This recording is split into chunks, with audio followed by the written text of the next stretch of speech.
It's not just about salivating dogs. This study is very well known among many people, commonly known as classical conditioning. It was developed by Pavlov. Have you ever gone to the dentist's office and the smell of the dentist just makes your teeth ache? Or every time you just have that one certain food, it makes you so nauseated? Well, it could be because of classical conditioning, and here's why.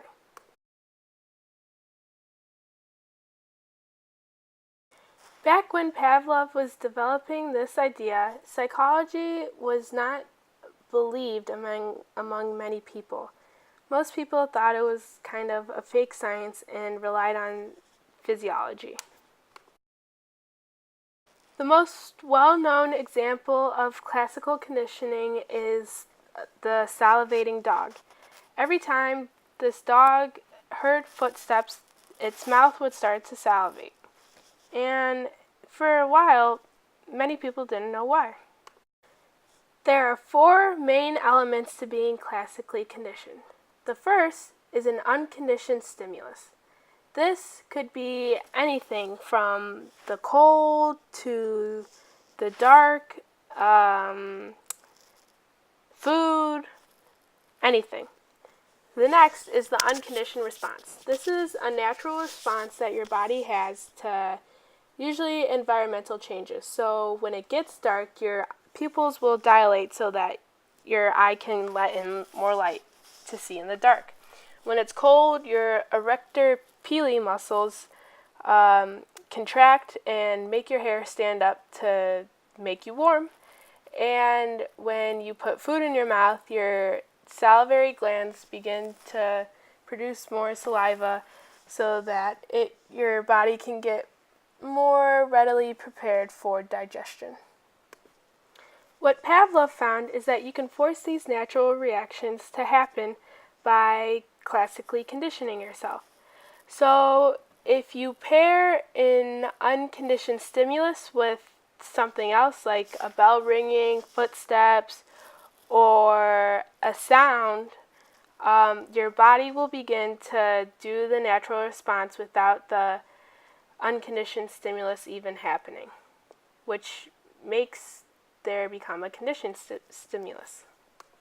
We are going to use the food example again, which happens with humans and dogs. Every time you put food in your mouth, your salivary glands begin to produce saliva so that it breaks down the food more when you're chewing, and your stomach won't have to do as much work to digest the food.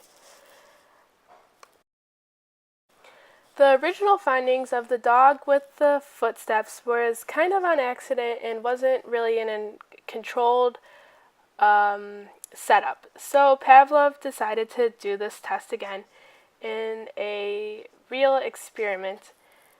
First, he got a room which was soundproof so that there would be no other auditory stimuli that the dog could pick up. He then would have the dog in the room, and every time before he would give the dog food, he would have a metronome tick, and then right away he would give the dog the food. He did this every day, but 3 times a day, or every time the dog would eat, so that the dog became conditioned. In this case, again, the unconditioned stimulus was the food, the unconditioned response was salivating, and the conditioned stimulus was the ticking of the metronome, and the conditioned response was salivating. So every time the metronome would tick, the dog would salivate, even if Pavlov were to take the food away. The reason this study is important is because it helps us to understand why we may have certain phobias, because we may be conditioned to be fearful of that. For example, if you are fearful of snakes, it might be because every time you see a snake, it bites you, which is very unlikely, but could happen if you live in a jungle or something. It could also help us to understand why advertising works. For instance, some advertising companies like to play a song every time their commercials are on, and every time you hear that song, you think of the commercial, even though the commercial isn't playing, it's just a song, and it drives me crazy sometimes. So that is the end of the video, and thank you for watching.